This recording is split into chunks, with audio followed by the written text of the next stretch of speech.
Sky भाई देख लो, चाहे उनका कोई ऐसा काम शाम नहीं है, अपने अपने नाम से रखी है गिफ्टिंग मारना ਜਿਹੜਾ ਨਾ ਜਿਗਰੇ ਦਾ ਕੰਮ ਹੈ। ਲੋਹੇ ਦਾ ਦਿਲ ਚਾਹੀਦਾ ਤੇ ਲੋਹੇ ਦਾ ਸਮਾਨ ਚਾਹੀਦਾ, ਠੀਕ ਹੈ। ਜਦੋਂ ਕਰਨੀ ਹੈ ਨਾ, ਕਿਸੇ ਦਾ ਨਾਂ ਹੈ ਕਿਸੇ ਦਾ ਨਹੀਂ ਹੈ, ਗਿਫਟ ਨੇ ਆਪਣੀ ਮਰਜ਼ੀ ਨਾਲ ਪਲੇ ਕਰਨਾ ਹੈ। ਅੱਧੇ ਕੋਈ ਮਿਸਾਲ ਪਾਕਿਸਤਾਨ ਨੂੰ ਬਾਹਰ ਨੇ, ਪਾਕਿਸਤਾਨ 'ਚ ਮੈਂ ਇੱਕ ਤਾਂ ਕੋਈ ਹੋਏਗਾ ਜਿਹਨੇ ਫੁੱਲ ਹੀ ਮਾਰਨੇ ਨੇ ਸਿਰਫ, ਉਹਦੇ ਕੋਲ ਆਪਾਂ ਕੀ ਪੁੱਛਾਂਗੇ ਕਿ ਜੀ ਹਾਂ ਭਾਈ ਤੂੰ ਗਿਫਟਿੰਗ ਕਰਨ ਲੱਗਾ, ਆਪਣੇ ਡਾਕੂਮੈਂਟ ਦੇ, ਫਿਰ ਗਿਫਟ ਲਵਾਂਗੇ।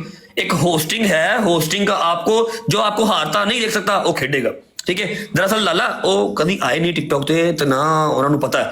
ਮੇਰਾ ਖਿਆਲ ਹੈ ਕਿ ਇੱਕ ਵਾਰੀ ਜੇ ਬਿਠਾ ਕੇ ਦੱਸ ਦਿਆਂਗੇ ਨਾ, ਜਿਸ ਤਰ੍ਹਾਂ ਤੂੰ ਦੱਸਿਆ ਕਿ ਭਾਈ ਸਾਨੂੰ 30% 35% ਜਾਣਾ ਹੈ, ਅੱਧੇ ਨੂੰ ਬਹੁਤਾ ਟਿਕਟੌਕ ਕੱਟ ਕੇ ਗਿਫਟਰ ਕੋਲੋਂ ਪੂਰਾ ਲੈ ਕੇ ਫਿਰ ਸਾਨੂੰ ਭੇਜਦਾ, ਤੇ ਮੇਰਾ ਖਿਆਲ ਹੈ ਬਲੈਕ ਵਾਈਟ ਵਾਲਾ ਕਨਸੈਪਟ ਵੈਸੇ ਖਤਮ ਹੋ ਜਾਏਗਾ।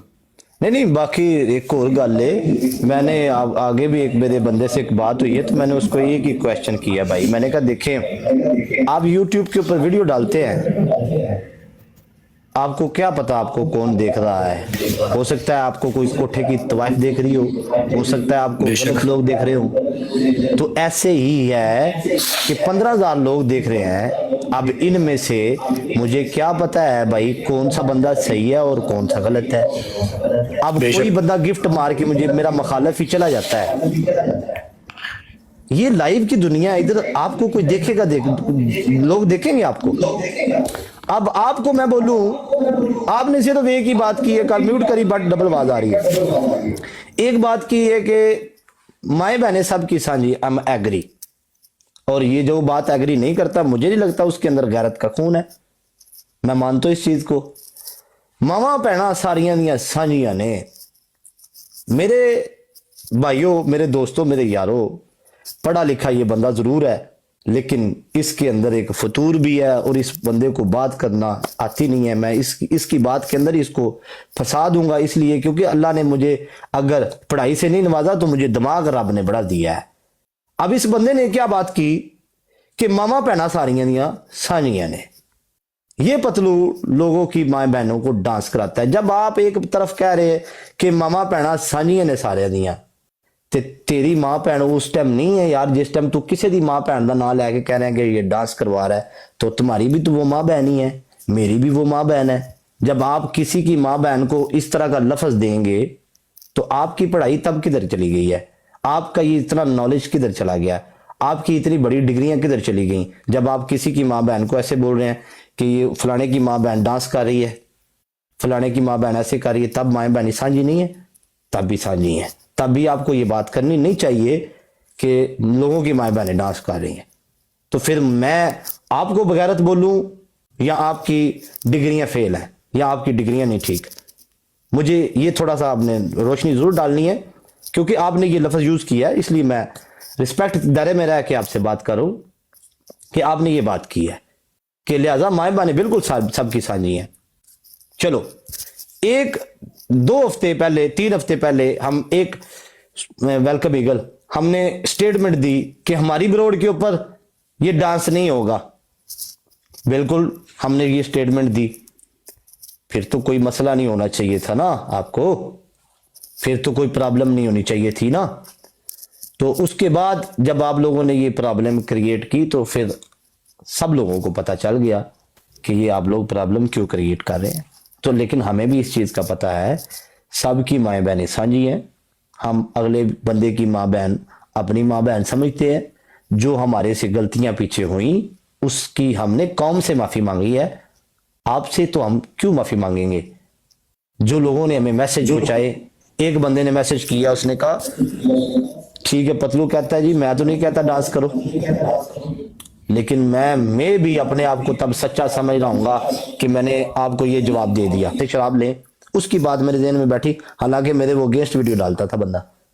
तो जब भी किसी दुश्मन की या किसी अपने की बात आपको मिल जाए, आपका काम है उसको कलेक्ट कर लेना, ठीक है, आपका काम है उस बंदे की बात को पकड़ लेना। मैं इस तरह का बंदा हूं, उस बंदे की बात मेरे ज़हन में बैठ गई, मैंने उस काम से तौबा कर ली कि मैं ये नेक्स्ट नहीं करूंगा। तो फिर भी तो आप लोगों को ये बताना चाहिए था कि ये हमारा पाकिस्तानी है, बिलियनेयर बंदे पाकिस्तान से बाहर लोग काम करते हैं, कारोबार करते हैं, किसी को पता ही नहीं है। सिर्फ यही होता है कि हमारा बंदा, हमारे मुल्क का बंदा इधर क्यों गया है भाई, हमने तो इसको फुटबॉल बनाना था, इसने तो मजदूरियां करनी थी, इसने तो मार्कियों में काम करना था, इसने तो रक्षा चलाना था, ये बंदा इधर कैसे पहुंच गया? मेन मकसद तुम्हारा मुद्दा बस यही है, दैट्स इट। बस कौम के जितने भी नौजवान हैं मजदूरी करें, ठीक है, और जितने भी बंदे हैं अच्छे से काम करें, कोई बंदा सक्सेस ना हो। दुआ ये करनी चाहिए थी आपको कि माशाल्लाह हमारे पाकिस्तान के बंदे हैं, अपने घरों का निज़ाम चला रहे हैं, अपने पाँव के ऊपर खड़े हैं। अगर पढ़े लिखे नहीं हैं तो पैसे तो कमा रहे हैं, अपना घर तो चल रहा है ना। तो मेरे बाप ने भी कितना टाइम देखा होगा कि मेरा पुत्र भी कोई कामयाब होवेगा, साड़ी नस्ल च भी कोई बंदा कामयाब होवेगा। साड़ियां 7 नस्लों जो इत्थों तक कोई बंदा नहीं पहुंचा। ते मेरा प्यो की सोचदा होना है कि साडा एक पुत्र जेगा लगा ही गया, जे साडे पुत्र दी किते सोहनी लई है ते किहो जिहा मुआशरा है, ਉਹਦੀ ਤਾਰੀਫ ਕਰਨ ਦੇ ਬਜਾਏ ਉਹਦੀ ਲੱਤਾਂ ਫੜ ਰਹੇ ਨੇ ਕਿ ਨਹੀਂ ਤੂੰ ਥੱਲੇ ਆ ਜਾ ਪੁੱਤਰ, ਤੂੰ ਉੱਥੇ ਕਿਤੇ ਗਿਆ, ਇੱਥੇ ਪੜ੍ਹਿਆ ਲਿਖਿਆ ਦੀ ਵਾਰੀ ਹੈ। ਇਹ ਤੇ ਮੈਂ ਰੱਬ ਦੇ ਕਾਨੂੰਨ ਤੋਂ ਬੜਾ ਸਦਕੇ ਆ, ਰੱਬ ਦੀ ਰਜ਼ਾ ਤੋਂ ਬੜਾ ਸਦਕੇ ਜਾਵਾਂ, ਜਿਹਨੇ ਕਾਨੂੰਨ ਇੱਕ ਰੱਖਿਆ ਹਰ ਬੰਦੇ ਵਾਸਤੇ, ਗਰੀਬ ਵਾਸਤੇ ਵੀ ਰੱਖਿਆ, ਅਮੀਰ ਵਾਸਤੇ ਵੀ ਉਹੀ ਰੱਖਿਆ, ਠੀਕ ਹੈ। ਵੰਡ ਤੇ ਉਹ ਕਰੇਗਾ ਨਾ ਰੱਬ, ਤੁਸੀਂ ਤੇ ਨਹੀਂ ਕਰਨੀ। ਅਮੀਰ ਨੇ ਵੀ ਉਸ ਕਫਨੇ 'ਚ ਹੀ ਜਾਣਾ ਤੇ ਗਰੀਬ ਨੇ ਵੀ, ਬੇਸ਼ੱਕ, ਠੀਕ ਹੈ। ਇਹ ਤੇ ਆਖਰੀ ਗੱਲ, ਬੱਟ ਮਿਊਟ ਕਰੀ, ਆਖਰੀ ਗੱਲ ਉਸ ਤੋਂ ਬਾਅਦ ਬੱਟ ਦੀ ਗੱਲ ਸੁਣਨੇ ਆ। ਜ਼ਿੰਦਗੀ ਇੱਕ ਗੇਮ ਹੈ ਸਕਾਈ ਭਾਈ, ਜ਼ਿੰਦਗੀ ਇੱਕ ਗੇਮ ਹੈ, ਠੀਕ ਹੈ।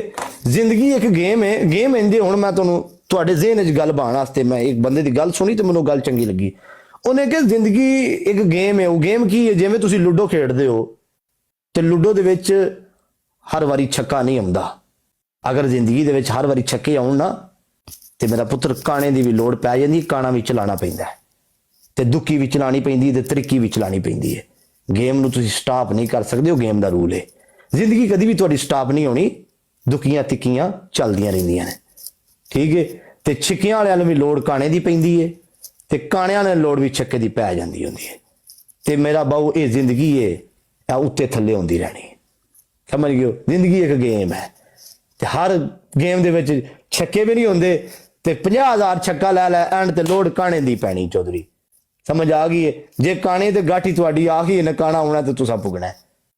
ਇਹ ਅਜੀ ਤੇ ਅਸੀਂ ਆਪਣਾ ਟਰੈਕ ਹੀ ਨਹੀਂ ਫੜਿਆ, ਅਸੀਂ ਤੇ ਜ਼ਿੰਦਗੀ ਜੈਸੇ ਕੁਝ ਵੇਖੀ ਨਹੀਂ ਹੈ, ਠੀਕ ਹੈ। ਅਸੀਂ ਤੇ ਕਾਮਯਾਬੀ ਦੀ ਪਹਿਲੀ ਸੀੜੀ ਤੇ ਪੈਰ ਰੱਖਿਆ ਤੇ ਜੇ ਅਸੀਂ ਕਿਤੇ ਹੋਰ ਮੁਲਕ ਵਿੱਚ ਪੈਦਾ ਹੋਏ ਹੁੰਦੇ ਤੇ ਇੱਥੇ ਬਿਲੀਅਨ ਡਾਲਰ ਅਸੀਂ ਬਣਾ ਲੈਂਦੇ ਜਾਂ ਮਿਲੀਅਨਰ ਬਣ ਜਾਂਦੇ, ਬਿਲੀਅਨਰ ਬਣ ਜਾਂਦੇ। ਮਜਾਲ ਹੈ ਕੋਈ ਤੁਹਾਡੇ ਲੱਖ ਚੁੱਕ ਕੇ ਵੇਖ ਜੇ, ਕਿਸੇ ਨੂੰ ਫਰਕ ਹੀ ਨਹੀਂ ਹੈ ਪੈਂਦਾ, ਕਿਸੇ ਨੇ ਵੇਖਣਾ ਹੀ ਨਹੀਂ ਹੈ ਕੌਣ ਹੈ ਕੌਣ ਨਹੀਂ। ਅਸੀਂ ਤੇ ਮਹਿਰਾਨ ਲੈ ਲਵੀਏ, ਓਏ ਉਹਨਾਂ ਦੇ ਪੁੱਤਰ ਮਹਿਰਾਨ ਲੈ ਲਈ, ਡਾਕਾ ਮਾਰ ਕੇ ਲਈ ਸੂ, ਠੀਕ ਹੈ। ਜੇ ਘਰ ਬਣਾਉਣਾ ਸ਼ੁਰੂ ਕਰ ਲਵੀਏ, ਆ ਹਰਾਮ ਦੇ ਪੈਸੇ ਨੇ, ਤੇ ਜੇ ਉਹ ਘਰ ਸਟਾਪ ਕਰ ਦਵੀਏ, ਹਾਂ ਮੁੱਕ ਗਿਆ ਨਾ ਹਰਾਮ ਦਾ ਪੈਸਾ, ਲੱਗ ਗਈ ਬ੍ਰੇਕ, ਠੀਕ ਹੈ। ਇਹ ਚੱਕਰ ਹੈ ਬਸ। ਜਦੋਂ ਵੀ ਦੁਆ ਮੰਗੋ ਇਹੀ ਕਰੋ, ਰੱਬਾ ਸੋਹਣਿਆ ਇਹਨਾਂ ਸਦਕੇ ਸਾਨੂੰ ਦੇਣਾ ਹੀ, ਬਸ ਮੇਰੀ यही ਗੱਲ ਸੀ। मैं कर ली, ਹੁਣ ਬੱਟ ਬੋਲੇ या ईगल बोले या दूसरा बोले। मेरी सिर्फ इतनी छोटी सी एक बात है, जब last time after your podcast ਉਸ ਤੋਂ ਪਹਿਲੇ ਜੋ ਤੂੰ ਕਿਹਾ ਸੀ ਕਿ ਹਾਂ ਵੀ ਹੁਣ ਸਾਡੀ ਬਰੋਡ ਤੇ ਨਾ ਬੱਟ ਦੀ, ਉਹ ਅਸੀਂ ਤੇ 2 ਬੰਦਿਆਂ ਦੀ ਗਾਰੰਟੀ ਲੈ ਸਕਦੇ ਨਾ, ਤੂੰ ਮੇਰੀ ਤੇ ਮੈਂ ਤੇਰੀ, ਕੋਈ ਤੀਜਾ ਬੰਦਾ ਨਹੀਂ ਜਿਹਦੀ ਅਸੀਂ ਗਾਰੰਟੀ ਲੈ ਸਕਦੇ ਜਾਂ ਦੇ ਸਕਦੇ ਹਾਂ, ਠੀਕ ਹੈ। ਅਸੀਂ ਕਿਹਾ ਸੀ ਭਜਨ ਡਾਂਸ ਨੂੰ ਸਾਲਾ ਕੰਮ ਨਹੀਂ ਹੋਵੇਗਾ, ਠੀਕ ਹੈ। ਉਸ ਤੋਂ ਬਾਅਦ ਕੋਈ ਹੋਇਆ, ਜਦੋਂ ਗੱਲ ਮੁੱਕ ਗਈ ਤੇ ਉਸ ਤੋਂ ਬਾਅਦ ਕੀ ਫਿਰ ਤੁੱਕ ਬਣਦਾ ਸੀ ਕਿ ਜੀ ਨਵਾਂ ਕਰੋ ਕਿ ਹਾਂ ਵੀ ਤੂੰ ਇੱਧਰ ਆ ਤੇ ਉਹ ਉੱਧਰ ਜਾਵੇ। ਜਾਨ ਛੱਡ ਦਿਓ ਫਿਰ ਪਤਲੂ ਦੀ, ਜਾਨ ਛੱਡ ਦਿਓ ਫਿਰ ਜਬਦੀ ਵੀ ਹੈ ਕਿ ਨਹੀਂ, ਠੀਕ ਹੈ।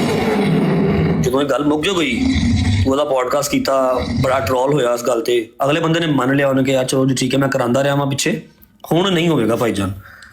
मेरा ख्याल है जब एक बंदा खुद अपनी कह रहा है कि अभी आपका आज के बाद नहीं होगा, उसके बाद वो बात ही खत्म हो जानी चाहिए। उसको मजीद आगे से आगे प्रोलॉन्ग उसको करके करते अपने जो व्यूज हैं वो बढ़ाते रहो, अपने पॉडकास्ट चमकाते रहो। ऐसे किसी की जिंदगी जीरण ना करो। सिंपल सी बात है जी, तुसी तगड़े असी माड़े, सानू अपना काम करन दो, तुसी अपना काम करो, गल मुक गई बस। ਪਰ ਸਭ ਦੂਜੀ ਗੱਲ, ਉਸ ਬੰਦੇ ਨੂੰ ਇਸ ਚੀਜ਼ ਦਾ ਇਲਮ ਹੀ ਨਹੀਂ ਕਿ ਇੱਥੇ ਕਿਵੇਂ ਚੀਜ਼ਾਂ ਹੁੰਦੀਆਂ ਨੇ, गिफ्टिंग ਕਿਵੇਂ ਹੁੰਦੀ ਹੈ, ਕਿਵੇਂ ਸਾਰੀਆਂ ਚੀਜ਼ਾਂ ਚੱਲਦੀਆਂ ਨੇ। भाई आपके आने से पहले यही बात किया कि उनको आइडिया ही नहीं है। 40% गिफ्टर से पहले टिकटॉक ले जाता है, ठीक है 30-35% गिफ्ट ਨੂੰ ਹੋਸਟ ਨੂੰ ਮਿਲਣਾ ਹੈ, और जो व्हाइट ब्लैक की होना। वही तो मैं कह रहा हूँ, अगर किसी ने व्हाइट ब्लैक करना है तो मार्केट में इतने इतने बड़े बड़े लोग हैं, वो 10-20% लेके कर देते हैं व्हाइट ब्लैक। हाँ तो उन्हें टिकटॉक ਤੇ ਕਰਨਾ ਨਾ व्हाइट ब्लैक। 60% ਇੱਥੇ ਟਿਕਟੌਕ ਨੂੰ ਦੇ ਦੇਣਾ, ਹੋਸਟ ਨੇ ਤੁਹਾਨੂੰ ਹੋਰ ਨਹੀਂ ਕੁਝ ਲੈਣਾ ਤੁਹਾਡੇ ਕੋਲ। ठीक है भाई, पता क्या बात है, बात पता क्या है, उनको दरअसल बता भाई सिर्फ इतनी सी बात है, उनको आइडिया नहीं है ना, उनमें से कोई होस्ट है ना उनमें से कोई गिफ्टर है। उनके लिए बहुत न्यू है कि हाँ भाई कोई ऐसे ही किसी को, किसी होस्ट को या किसी को भी इतना प्यार करेगा कि उसको हारता ना देखे, उसको सपोर्ट करे। उनके लिए अनबिलीवेबल भी है और बहुत न्यू भी है, ठीक है, इसलिए वो व्हाइट ब्लैक का टैग लगा हुआ है। बंदा इतनी गिफ्टिंग कर क्यों रहा है? कोई बंदा हाँ वो गिफ्टिंग क्यों मार? ਉਹੀ ਬੰਦਾ ਜੇ ਮੁਜਰੇ ਵੇਖਦਾ ਹੋਵੇ ਨਾ ਤੇ ਉਹ ਇੱਕ ਰਾਤ ਨੂੰ ਕੁੜੀ ਦਾ ਕੋਈ 20 ਲੱਖ ਦਾ ਮੁਜਰਾ ਵੇਖ ਜਾਵੇਗਾ, ਉਹ ਠੀਕ ਹੈ ਜੀ, ਤੇ ਉਹ ਤਮਾਸ਼ ਵੀ ਨਹੀਂ ਕਰ ਰਿਹਾ। ਆਪਣੇ ਹੋਸਟ ਨੂੰ ਕੀ ਨਾ ਹਾਰਦਾ ਨਹੀਂ ਵੇਖ ਸਕਦਾ, ਤੇ ਉਹ ਜੀ ਅਨਰੀਅਲ ਚੀਜ਼ ਹੈ, ਠੀਕ ਹੈ। ਇੱਕ ਵਾਰੀ ਪਤਾ ਲੱਗ ਜਾਵੇ ਨਾ, ਹਾਂ ਜੀ, ਇੱਕ ਵਾਰੀ ਪਤਾ ਲੱਗ ਜਾਵੇ ਕਿ ਜੀ ਪਹਿਲੇ 40% ਟਿਕਟੌਕ ਰੱਖਦੀ ਏ, 30-35% ਭੇਜਦੀ ਏ, ਫਿਰ ਮੰਨਣ ਸ਼ਾਇਦ, ਫਿਰ ਕਨਸੈਪਟ ਹੀ ਨਾ ਰਵੇ ਬਲੈਕ ਵਾਈਟ ਦਾ। ਬਿਲਕੁਲ उन्होंने